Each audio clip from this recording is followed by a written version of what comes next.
Hi guys! Kumusta po kayong lahat? So yan guys, maraming salamat po pala sa walang sawang pagsubaybay sa ating pong Daily Love Reading. And kung ikaw ay bago pa lang sa ating channel, mag-subscribe na po kayo. Then i-click mo na rin yung ating notification bell para lagi kang updated sa ating mga bagong upload. So by the way guys, sa mga interesado pala sa ating rituals and private reading, ayan, ano ba yung rituals natin? Cord cutting, wishing candle, and love binding. So, ayan, message nyo lang ako, guys. Ayan, sa mga gusto mag-inquire. Okay? So, ayan, click nyo lang, guys, yung link sa baba. Nandiyan yung link ng Facebook ko, ng page ko, nandiyan din yung TikTok ko. Okay, doon muna tayo, guys, sa inyong angel number. Angel number 77. I am brave. So, ayan, baka like ka nakakakita ng angel number 77. Pwedeng 2 7, pwedeng 3 7. Okay? Okay, so ang sabi rito, it is time to move on from the old patterns, habit, and fears. Now is the time to walk in the direction of your biggest desire and ambition. Now is the time to be bold and brave. Okay, so ayan, ito na yung tamang panahon para lakasan mo yung loob mo. Parang sinasabi lang dito guys na kung nandun ka sa point na medyo nanghihina ka, nawawalan ka ng pag-asa, apektado ka sa mga nangyayari sa araw-araw. Isipin nyo guys malayo pa yung Mercury retrograde. Pwedeng na-experience nyo na. Isipin nyo, 2 planet ang magkakaroon ng retrograde. So I think nagkakaroon ng pre-shadow. Oo, nagkakaroon ng pre-shadow sa inyo ngayon. Okay? So, mas maapektuhan dyan ng Aries, Gemini, Aquarius, and Pisces, Leo. Maapektuhan ngayong retrograde. So, mararamdaman nyo yan guys, yung pinakamalakas na impact sa July. Pagpasok ng July, ramdam nyo. Kung ngayon medyo nagkakaroon ng conflict, hikahos pagdating sa financial, so mas ramdam na ramdam nyo yan guys, pagpasok ng July. So, paano maiwasan yan? Siguro yan, i-isolate mo yung sarili mo. And, syempre guys, mag-cleanse ka. Pwede ka rin guys magpa-ritual sa akin para mag-guide ka, no? Okay? So, ayan. Tignan natin guys. Message para sa inyo. Okay, kanina po itong love reading. Love reading. Love reading, spirit guide. Meron tayong, your love has changed my life. So, ayan yung iba sa inyo. Sobrang nagpapasalamat sa inyo yung person mo. Kasi, grabe, no? Binago mo talaga yung buhay niya. Nagkaroon ng liwanag, no? Kumbaga, ikaw yung liwanag sa dilim. Kasi, nakikita ko na ang daming challenge na nangyari sa buhay na tong taong to. Talagang sinubok siya. Makikita niyo naman pwedeng sinasabi niya sa inyo. Pero nung dumating ka sa kanya guys, parang biglang nagbago. Siguro ikaw yung parang inaantay niyang tulong. Or ikaw yung matagal nang inaantay niya na tutulong sa kanya. Okay? So, titignan natin. Hindi man tulong guys, pwedeng ikaw yung inaantay niyang matagal na magmamahal, tatanggap sa kanya. And dumarating ka ngayon. Okay? Ang laki na pasasalamat na itong taong to. Okay, tignan natin. Angel number. Kanina po itong message. Spirit guide. Kanina po itong message. Meron tayong love wounds. Okay, love can mend the deepest wound. Broken-hearted tong person na to nung natagpuan mo. Okay, siguro medyo ka ngayon. Medyo distant ka pa rin sa kanya. Parang yes, thankful ka kasi nasasabi niya to na ikaw yung bumubuo sa kanya ngayon. Pero nandun ka sa point na natatakot ka rin na paano pag kayong sumira sa kanya is bumalik. Paano ko yung sumira sa buhay niya, yung nagpalungkot sa kanya ng mahabang panahon is bumalik or baka naapektuhan pa rin siya. Kasi alam nyo guys, ito sabi nila, pagka masyado ka pang affected sa isang tao, lalo na kung ex mo, no? Pag affected ka pa rin sa past person mo, ibig sabihin, may nararamdaman ka pa rin. Siya pa rin yung makakapag-heal sa inyo. Okay? Kasi pwedeng ganun yung nagiging behavior ng person mo, no? Na parang affected pa rin siya dun sa kanyang ex. Okay? Dun sa taong nanakit sa kanya, sumira sa kanya. And yung nakikita ko sa inyo guys, medyo nalulungkot ka lang na yes, ikaw yung bumuo sa kanya ng panahong sira siya. Pero nakakatakot na pwedeng siya rin yung sisira sa inyo. Kaya medyo distant ka rito. Kaya ikaw, limit mo, no? Limit mo yung sobrang pagtulong mo sa taong to. Huwag ka sobrang tumulong sa taong yan. Kasi baka naman pagkadating ng araw na habang binubuo mo siya, ikaw pala yung nasisira. Okay? Ikaw yung unang taong nasasaktan pagka itong taong to, nabibigo. And nandun yung desire mo na gustong-gusto mo talaga siyang mabuo. Pero ikaw yung patuloy na nasisira. Okay? So, sabihin na natin guys na mas strong ka. Pwede same lang kayo guys na nasaktan. Same lang kayo na iniwan ng person nyo. Pero mas matatag ka. Mas kinaya mo yung buhay. And hindi ka gaya na itong person mo.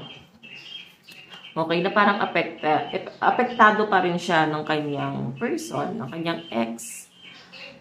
Okay, so yan no. Love wounds. Titignan natin.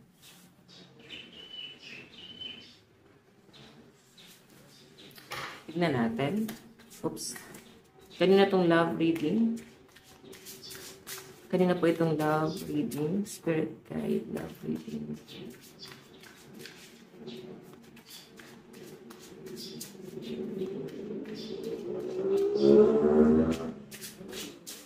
Meron tayong you are perfect to me. Lows and all. So, alam nyo guys, ikaw lang din siguro talaga yung nag-aalinlangan. Kasi nakikita ko naman sa person mo, mukhang mahal ka naman. Sobrang tanggap ka niya. And wala na siya dun sa point na iniisip niyang balikan pa yung ex niya. Okay? So, siguro ex-wife or ex-husband niya yon. Kaya may nag-uugnay pa rin sa kanila. So, iniisip mo na mataas yung chance na pwedeng bumalik siya doon. Yun yung posibleng naiisip mo dito. Okay? Ang problema lang dito guys, natatakot ka eh, pero hindi ko naman nakikita ang gusto niyang bumalik talaga doon.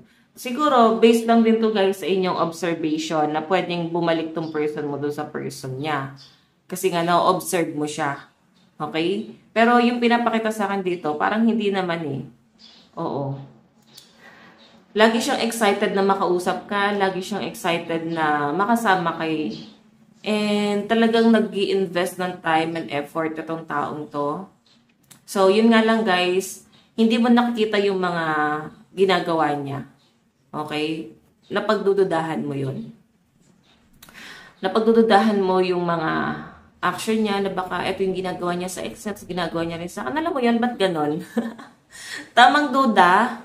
So, siguro kasi talagang hindi mo patanggap itong taong to. Yun yung pinapakita sa akin, hindi mo pa siya totally tanggap. Kasi kung mahal mo tong taong to, dapat tanggap mo siya. Hindi ka nag-iisip ng ganyan. Okay? Pero nandun sa point na duda ka eh. Titignan natin ha.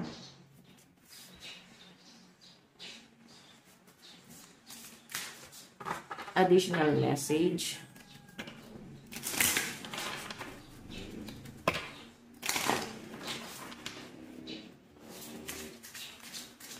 Kanina po itong love reading, spirit guide, additional message.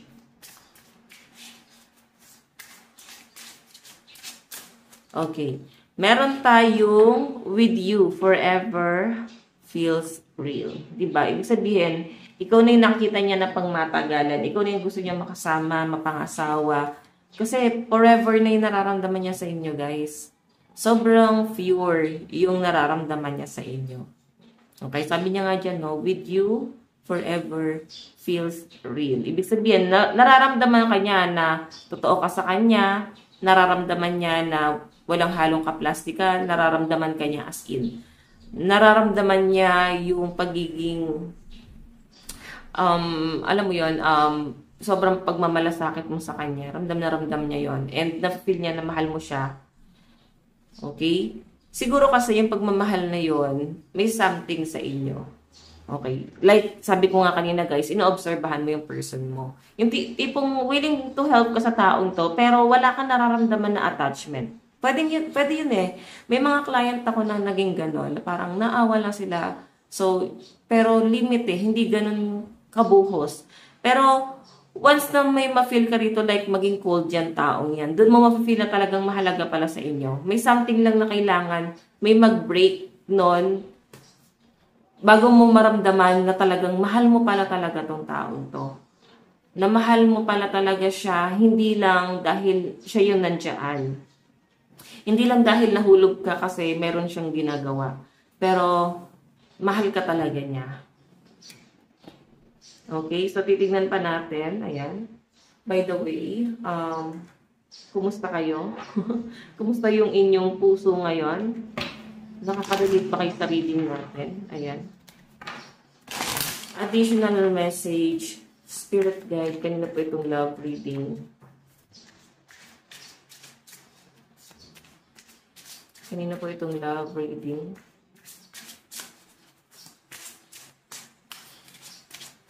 Meron tayong feeling lost.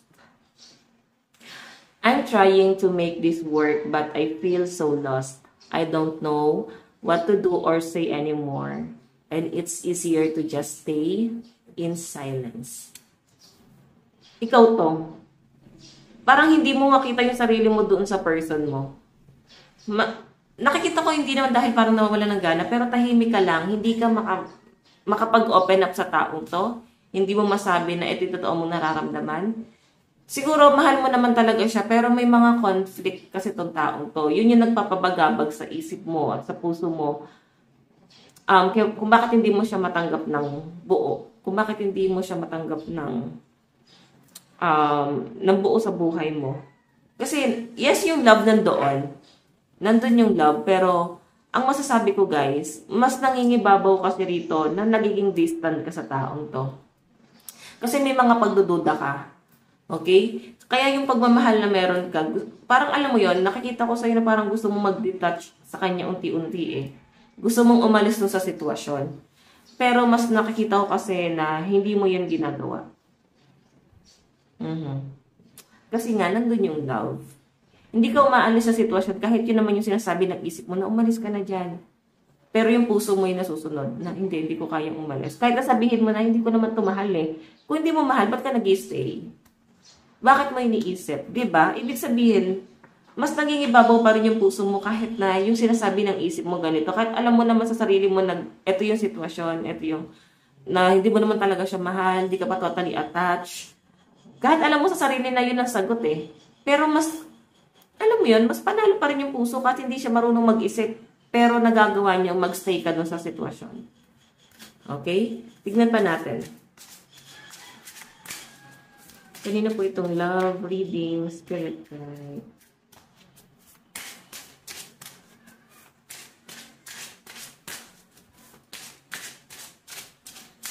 Meron tayong wild side. There's a side to you haven't seen and I want to see you to lose and get wild. Let's have some fun. Oh! Gigil na gigil naman siya sa inyo, guys. Alam mo yun, lakas ng appeal mo sa kanya, lakas ng temptation mo.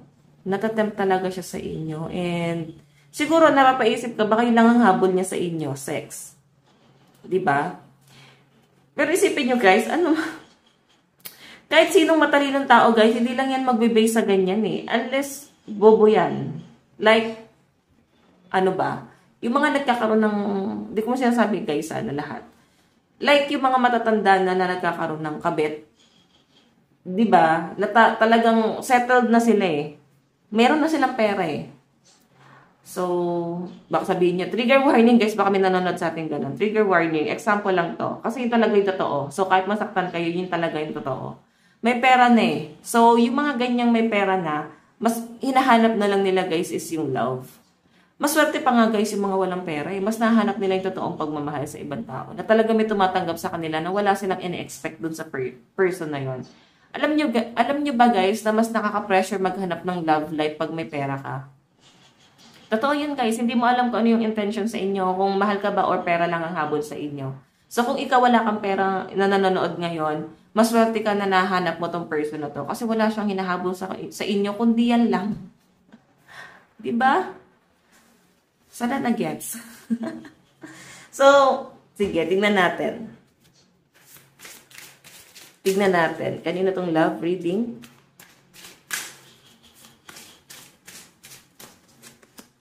Meron tayong have my kids. I want to have a family with you. I know you'd be an amazing parent.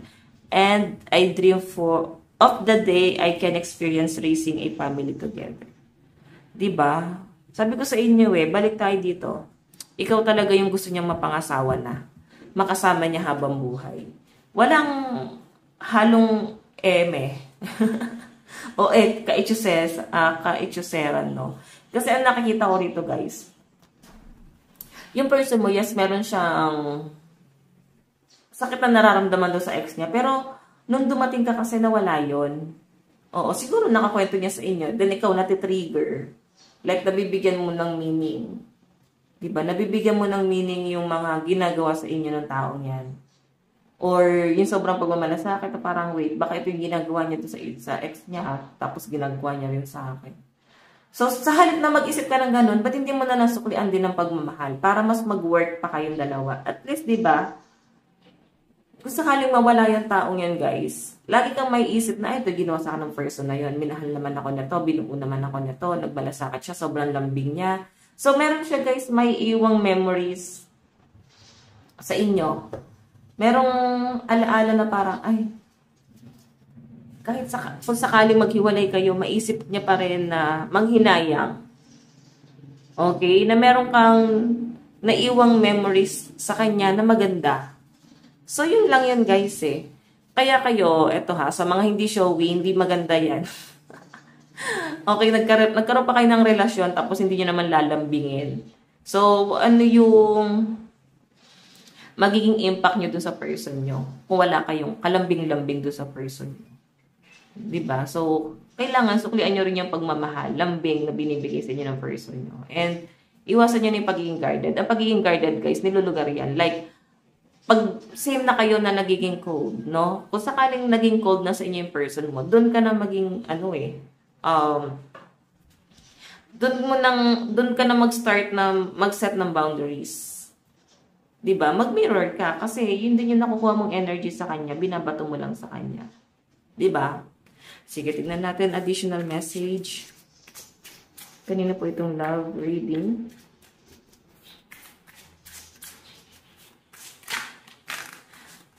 Okay. Unclear. I don't know how I feel about this connection anymore. Naguguluhan ka?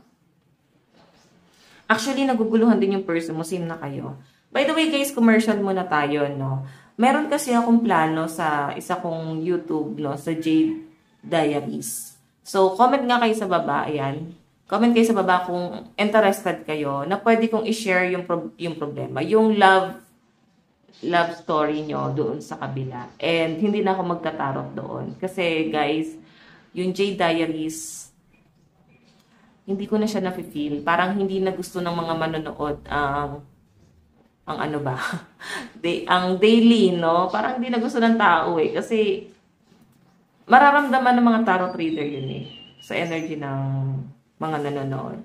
So, by the way, so yun. Pwede kayo guys mag-send sa akin ng email para ma-share natin ang inyong love story sa kabila nating channel, sa Jade Diaries. And doon, magpapakita na ako ng mukha habang sinasalaysay ko ang inyong love story. And manghihingi rin tayo guys ng opinion or guidance sa comment section.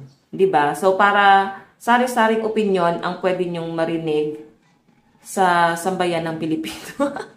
Sa madlang people naman. Diba? So, ayan, comment lang kayo sa baba, guys, kung interesado kayo. Kasi matagal ko nang iniisip yon. Oo. So, by the way, balik tayo, guys, sa ating reading. Ayan. Sa Jade Diaries yun, guys, Balik tayo sa ating reading. So, by the way, ayan, nasabi rin niya dito, unclear. I don't know how I feel about this connection anymore. may nalalabuan dito. Then yung bottom of the deck natin, is it true? I heard you were dating someone. Is it true? Please tell me it isn't. It isn't. So, ibig sabihin, siguro ikaw may pagdududa kasi baka, ano ba, nagpatarot na siguro kayo sa iba, din sinasabi na nakikipag-date na to sa iba. Oo, nakikipag-date to, so huwag ka maniniwala niya sa person mo, ganyan. So, yun siguro, pwede rin naman guys na, ano ba, may ibang tao nagsabi sa inyo. So, siguro mas magandang,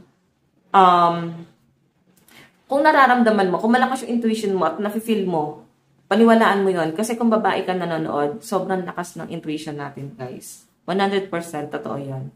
Okay? Pero kung sa tingin nyo naman, guys, na parang, wait lang, dahil lang to sa trauma mo, so maganda pa rin meron ka pa rin proof. Lalo na at, taliwas naman malambing naman sa inyong person mo. Diba? So, balik tayo guys sa ating reading. Tignan natin yung energy ng person mo. Okay. Nasaan na ba yung card natin? Ayun. Okay. Energy ni person. Ano yung nararamdaman niya sa inyo? Okay. Gagamitin ba natin to? Ito na lang ulit. Nararamdaman sa inyo ng person mo.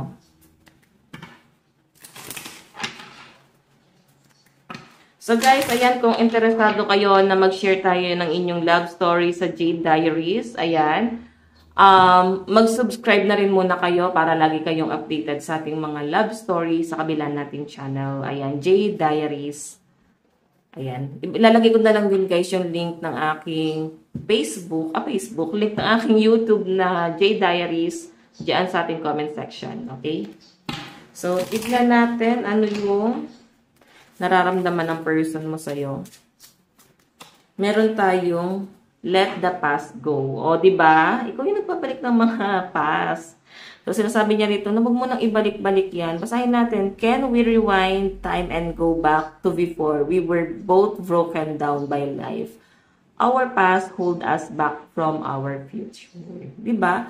Ibig sabihin, guys, ang sinasabi dito ng person mo, kalimutan mo na, huwag mo nang balik-balikan yung past kasi bumubuo na tayo ng future natin. Parang bumubuo na tayo ng bago nating story, bagong cycle, na walang stress, parang ganyan, na para mabuo tayo parehas. Kasi siguro parehas kayong may trauma. Ikaw, pwedeng matagal na pero trauma ka pa rin, no? Yung person mo, pwedeng, nung natagpuan mo siya, broken-hearted pa siya that time. So, kung bakit parang ina-open-open mo pa rin to. Kasi feeling mo baka fresh pa kasi, baka naapektuhan pa siya doon. Pero totoo guys, wala na.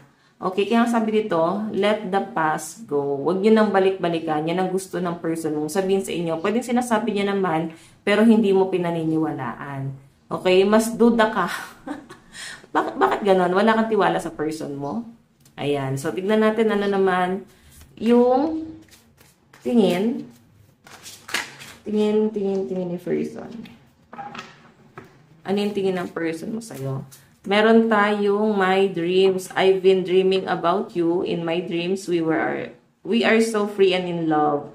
Wish I could stay there forever. Ano ba yan? Parehas ba kayo nakatali? Parehas siguro kayong kasal. Diba? Tapos tagpo kayo, pwedeng hiwalay na rin kayo, pero kasal kayo. Parang ganun. Or kasal siya. Or something na ano ba? Baka third party kayo. Basta conflict to guys. Kasi nangangarap siya dito na sana payapa kayo, malaya, walang conflict, tanggap kayo ng sambayanan, walang judgment. Okay? So, tingnan pa natin. Parang tinatago to. Isa pa yun sa frustration mo. Sa nafe-feel ko rito, no? Okay. Tignan natin ano naman ang magiging plano ni person. Feeling lost. I'm trying to make this work, but I feel so lost. I don't know what to do or say anymore, and it is easier to just stay in silence. Unblock me. Nasa bottom of the deck. Blinak mo siguro. So, sabi ng person mo, feeling niya nawawala siya, no? Sobrang frustrated, sobrang pag-overthink yung nararanasan niya ngayon. Sobrang hirap na hirap yung kalooban niya. Hindi niya alam, guys, kung saan siya lulugar doon sa sitwasyon. And nakikita ko sa kanya guys, yung willingness niya doon sa sitwasyon pero hindi niya alam kung paano niya patutunayan yung sarili niya. So, feeling ko dito ha, eto ha, nasa inyo yung conflict. So, siguro i-heal mo muna yung trauma mo. Hindi mo kailangan ng person mo or hindi mo kailangan ng kahit na sino para i-heal mo yung trauma mo. So, eto ha, mahirap mamuhay sa past. Nangyari na eh. Siguro alam mo na lang dapat or dapat ma-feel mo or ano ba yung natutunan mo doon sa past na kailangan mong i-apply ngayon sa kasalukuyan para mas maging matatag ka. Okay? Kasi yung trauma mo na yan, guys, ang pwedeng sumisira dito sa relasyon na to. Okay? Ikaw yung kinakausap ko dito kasi kahit sino pang taong dumaan sa buhay mo na sobrang mahal na mahal ka, tanggap ka. Pero kung may trauma ka, guys, mahirap ma-attach dun sa sitwasyon. Okay? So, ano naman yung outcome sa side ni person? Meron tayong obsessed. I think I'm obsessed with you. I think about you all the time. Stalk your social and hope I run into you when I'm out. Diba? So, sobrang na-obsess. Sobrang mahal na mahal ka, guys. Hindi na niya kinakayanan yung sobrang pag-overthink na siguro wala kayong contact ngayon kasi naging distant ka na nga sa kanya. Okay? Yun yung pinapakita dyan. Nararamdaman niya yung paglayo mo. So, nakikita ko sa person mo na ngayon, ayan, sabi nga dyan, ini-stalk ka daw niya, inisip-isip ka niya, and iniisip-isip niya yung panahong, or what if meron siyang mabigat na problema, tapos di niya alam kung sino yung lalapitan niya, kakausapin niya. So, siguro mas naging malapit siya sa inyo, mas naging magaan talaga yung loob niya sa inyo. Okay? Ikaw yung unang taong lagi niya naiisip na takbuhan. Titignan natin yung zodiac sign sa side ni person. Meron tayong Capricorn, Sagittarius, Leo, Libra, Scorpio, and Virgo. Scorpio, Aquarius, Cancer, Gemini, Pisces, and Libra. Okay, Cancer, Leo, Aries, Virgo, and Scorpio. Doon naman tayo kay sa energy mo. Okay, ano yung nararamdaman mo sa person? Okay, I think sa inyo, ito yung sabihin natin. Ito yung gamitin natin. Okay? Nararamdaman mo sa person mo. King of Swords. Actually, tinatry mong i-control yung situation. Kasi si King of Swords is someone na matalino, distant, and control niya yung feelings niya, control niya yung sitwasyon. So, yung nararamdaman mo sa kanya, tinatry mong kontrolin yung sitwasyon. Tinatry mo na wag ma-attach. Parang habang nandiyan siya, pwedeng ina-enjoy mo lang. Muna. Okay? Okay. Kasi malinaw pa rin sa isip mo eh. Kung ano yung nangyayari, hindi ka naman bulag, hindi ka naman manhid. Alam mo eh, kaya I think doon ka nagbe-base, no? Kung ano yung sitwasyon na meron kayo. Okay? So, tignan natin ano naman yung tingin mo sa person mo. Meron tayong King of Cups. Alam mo, nakakapag-share ka ng energy sa person mo. Like, napapagaan mo talaga yung loob niya. Pero ito kasi guys, kontrolado, no? Lahat ng sinasabi mo, pinapakinggan niya yun. Control mo talaga yung sitwasyon. Kasi puro king to. King of Swords kanina, King of Cups pa rin to. So, nandun sa point na talagang napapagaan mo yung loob niya. And, kaya yung person mo, hirap siyang mawala. Yung isang ikaw. Kasi, mas naibigay mo sa kanya na mapagaan yung loob niya. Nagawa mo yon. Wala sigurong gumawa nun sa kanya. At ikaw lang ang nakagawa nun. Okay? So, tignan natin ano naman yung magiging plano mo dito sa relationship na to. Meron tayong Page of Swords. Actually, hindi mo rin alam kung ano yung magiging plano mo. Kasi ngayon parang nag-aantay ka lang and nag-iisip ka rin kung may patutunguhan ba. Wala ka pang masyadong plano dito kasi hindi mo rin alam kung matutuloy ba yung mga pwede mong iplano dito sa relationship na to. Okay? So, yeah. Outcome.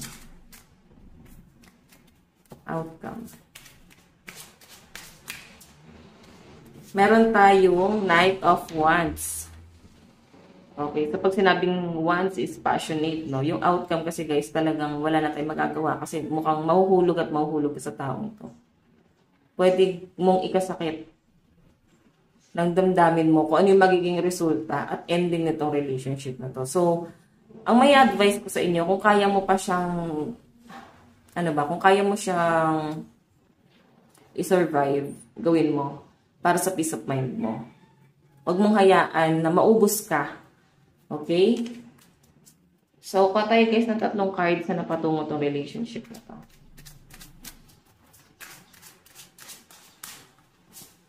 Meron tayong 10 of Pentacles family.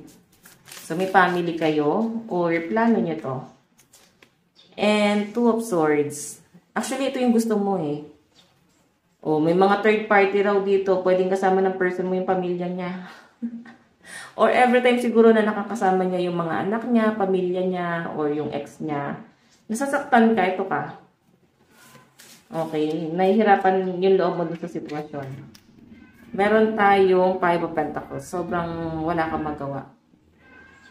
Okay. Kasi ang feeling kasi ng person mo, pwedeng parang baka kontento ka na dito, baka masaya ka na sa ganito, baka okay na sa'yo to. Ganun yung nakikita ko dyan. And ang nangyayari kasi rito guys, hindi mo rin kontrolado yung sitwasyon. Okay? So, love advice, love message, or ito pa rin yung gagamitin natin. Okay, ito na nga lang. Ano yung message para sa'yo? No, challenge is too big for us to overcome. Okay? Meron talaga kayong malaking pinagdadaanan ngayon ng person mo na kailangan yung ma-overcome daw. Okay? So, yun yung sinasabi dyan. Tingnan natin advice para sa inyo. Advice. Meron tayong where there is love, where is life. And Bible verse. Bible verse. Ano yung message sa'yo ng Bible? Ayan, mahilig ba kayo guys sa Bible? Or quotes? Okay. Graciousness excels a nation, but sin is disgrace to any people. Ayun yung sabi. So, yan guys. Ito lang pong inyong daily love reading. Bukas po ulit. God bless and love you all. Bye-bye.